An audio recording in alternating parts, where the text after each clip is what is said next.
Hello，大家好啊！咁啱啱咧最近咧就到貨咗一隻個投影機，咁叫做 SOHO 嘅 T10 Max 啊。咁我而家即刻同大家做個開箱，睇下佢係有啲乜嘢嘅實力嘅。咁開始睇入邊有啲乜嘢配件之前咧，咁同大家睇下個包裝嘅介紹先。咁首先咧，佢係寫住 Projector， 同埋佢用呢一個 WowOS 嘅。咁另外佢係支持呢一個 Netflix， 有一個 Netflix 嘅驗證咧，即係佢本身係開機咧已經係預著咗 Netflix 啦。咁同埋佢係1080P 嘅一個投影機嚟嘅。咁佢除咗 Netflix 之外咧，佢仲有 YouTube 啦、Disney Plus 啦同埋 Prime Video 嘅認證嘅。咁另外你都可以見到佢聲稱佢有一個360度嘅 Free Projection 啦，咁即係可以360度旋轉嘅。咁但係實際使用咧就有少少限制，咁我盡量同大家講下。好啦，咁本身因為我已經開咗呢一個投影機嚟用啦，咁所以我簡單介紹下佢盒入邊有啲咩配件。咁其實好簡單，主要係一個電源鍵啦，同埋呢一個 HDMI 嘅線嘅。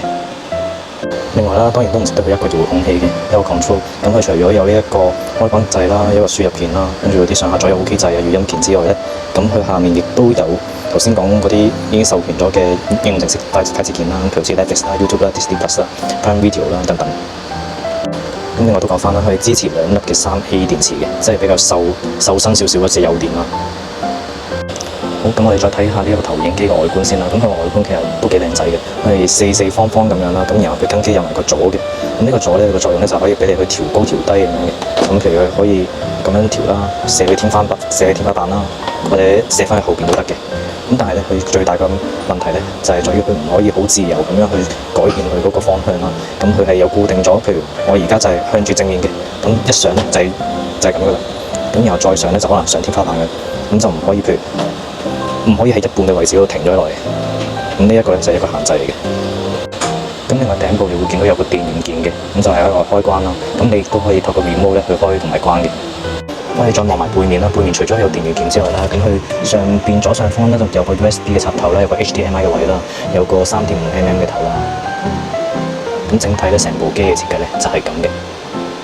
咁同平時嘅遙控器一樣啦，第一次用嘅時候你都要將個遙控器同部機去配對嘅，咁都係一樣係撳住左右兩邊嘅掣啦，即係一齊撳長撳，咁然後就會連接呢個藍牙噶啦。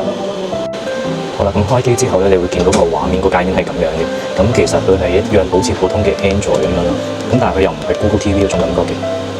好啦，咁你入到去個畫面啦，你會見到有 Netflix 啦，有 YouTube 啦、Prime Video 啦、Disney Plus 啦、MAX 啦、RJI 啦等等嘅軟件嘅。咁亦都係有個 Play Store 嘅，咁你可以入去。咁佢會有一系列嘅應用程式俾大家去下載啦。咁呢啲就自己睇下呢啲。咁我哋再望埋其他嘅界面啦，咁你見到會有搜尋鍵啦，跟住會有可能你瀏覽記錄啦、輸入啦，有呢一個影像嘅設定啦，同埋一個類似天氣報告嘅東西。好啦，咁講到呢一部投影機有啲咩特色咧？咁其實呢部投影機佢個價錢咧只係1299蚊啦。咁佢最大嘅特色嘅賣點咧就係佢喺同價位裏邊咧算係比較光嘅一部投影機嚟嘅。咁你見到我用一個幕布啦咁樣投射出嚟啦，咁其實都好光嘛。同埋我而家呢一個環境唔係熄晒燈嘅，我係一個商場嘅比較有少少白光燈嘅環境，咁我覺得呢一個效果都算係幾唔錯嘅。好啦，咁最後同大家試埋佢嘅播放效果係點樣先。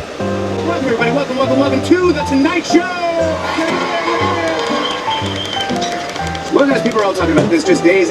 而家較大聲俾大家睇啊！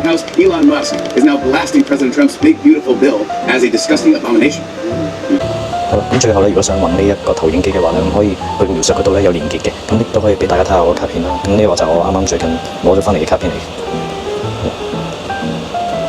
咁我哋就有埋呢個電視盒子啦、SIM 卡啦咁樣。